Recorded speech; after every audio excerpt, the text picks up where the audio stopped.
colleague, an old friend, Dr. Chris Fitter. And when I say old, I really mean old. Yeah.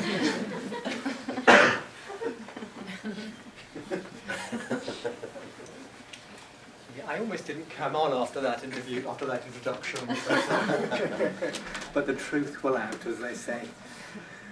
I want to preface this by saying how intoxicating this has been so far, and how when I was an even younger young man in England with Rafey, I had the pleasure of going to a number of Islamic poetry readings, or mushaira, as they're called, read in Urdu, where I think I was usually the one person there who didn't understand one single word of all that ensued in 2 hours. But the passion that was generated was so absorbing that one positively had wings during and afterwards. And I kind of regret the way that in our inhibited Western world, we have a kind of, it's almost like a proscenium stage in a modern theatre, where the actors are in charge and the audience just sit there silently without interacting. In the Islamic tradition and the mushaira, every time a good line is said, someone calls out. And they call out, the word is war, isn't it, or something like that? And again and again, I felt tonight, I found myself kind of giggling aloud or gasping, holding my breath, wanting to say, wah, wah. There's so many of the lines just being so magnificent already. So if you want to say wah from time to time, this will be taken in the noblest possible way. However, we now move from, as Rafey says, into a very different kind of poetic register. We're moving from the mysticism of rose petals, sweetness of love, into a different kind of dementia, the madness of war.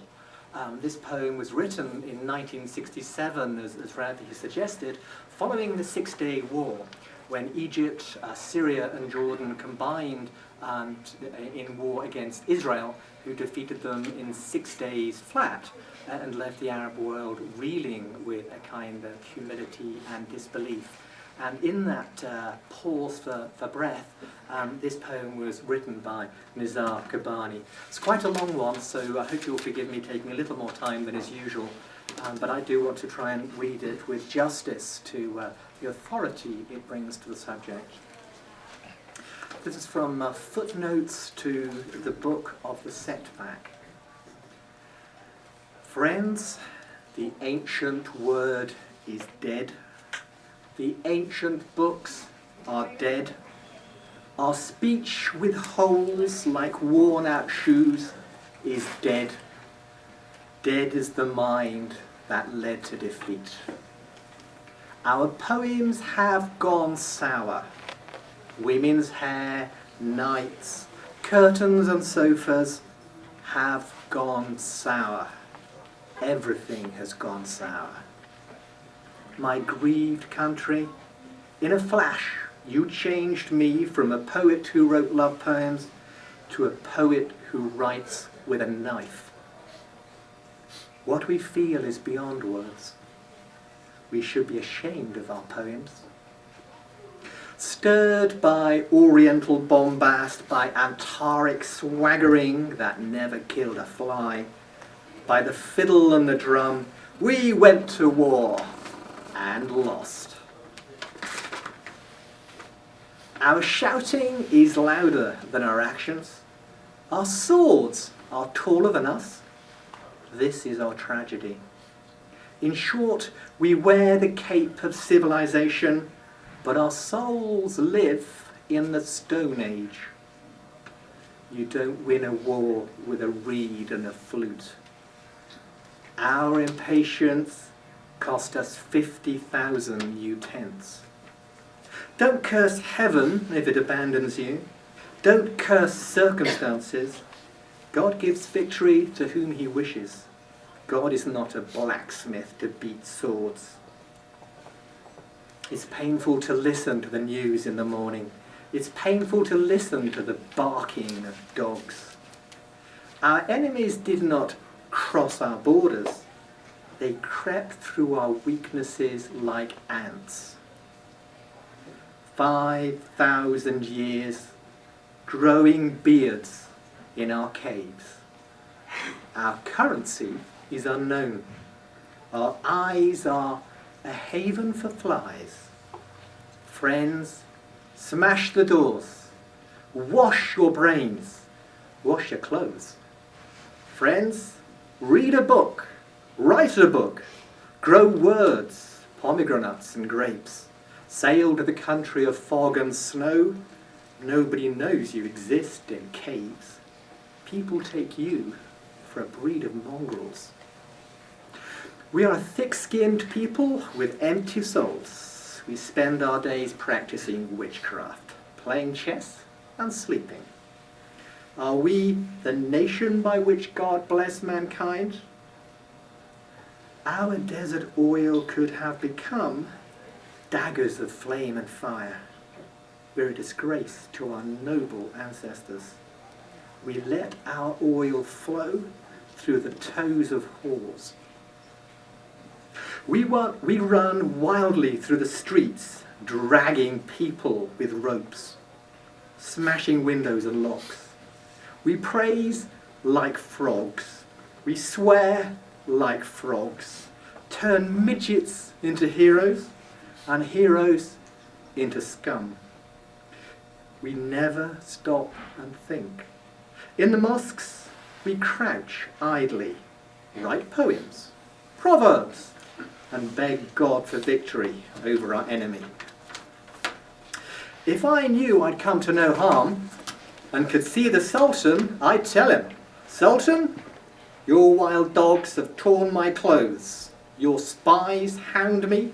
Their eyes hound me. Their noses hound me. Their feet hound me. They hound me like fate. Interrogate my wife. Take down the names of my friends, Sultan. When I came close to your walls and talked about my pains, your soldiers beat me with their boots, forced me to eat my shoes. Sultan, you lost 2 wars. Half of our people are without tongues. What's the use of a people without tongues? Half of our people are trapped like ants and rats between walls. If I knew I'd come to no harm, I'd tell him, you lost 2 wars. You lost touch with children. If we hadn't buried our unity, if we hadn't ripped its young bodies with bayonets, if it had stayed in our eyes, the dogs wouldn't have savaged our flesh. We want an angry generation to plough the sky, to blow up history, to blow up our thoughts. We want a new generation that does not forgive mistakes, that does not bend. We want a generation of giants. Arab children, corn ears of the future, you will break our chains. Kill the opium in our heads, kill the illusions. Arab children, don't read about our windowless generation. We are a hopeless cause. We are as worthless as watermelon rind. Don't read about us. Don't ape us. Don't accept us. Don't accept our ideas. We are a nation of crooks and jugglers. Arab children, spring rain, corn ears of the future. You are the generation that will overcome defeat.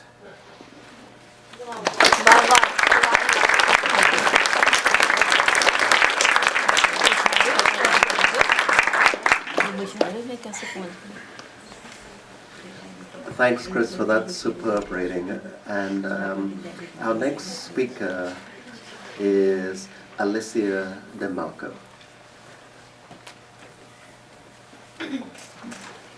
Thank you.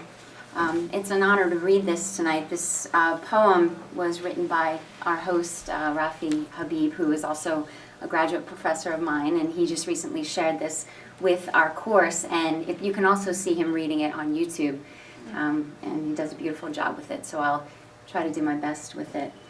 And it's entitled, A Prayer for Gaza. I am Gaza. I am the poem of Gaza. The world does not see me, a world which does nothing. I ask you now, you launchers of rockets, lay down your arms, your useless arms. See what they have brought us. They rain down terror from the air. They burn our children's faces. They turn our schools to rubble.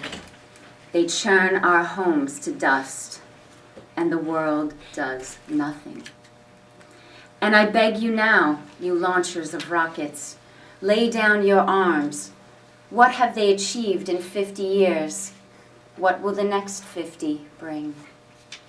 All extinction of our people's hope. The powers we face are incalculable. We cannot win by arms. We cannot even win with words. The powers we face are endless in resources. They control what is known and what is not known. They control a world which does nothing. You launchers of rockets, lay down your arms. You surely know they will answer your terror with their terror.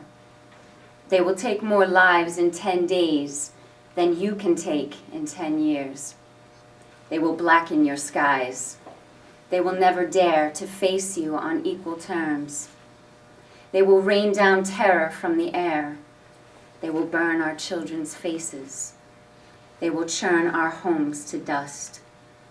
They will turn our schools to rubble. And the world will do nothing.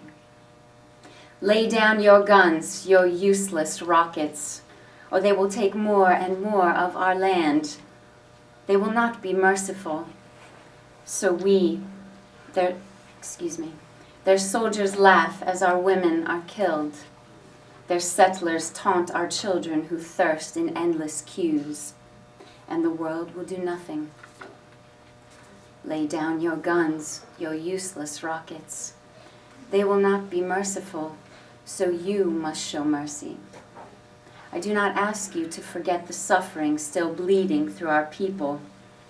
I ask that you think of your children.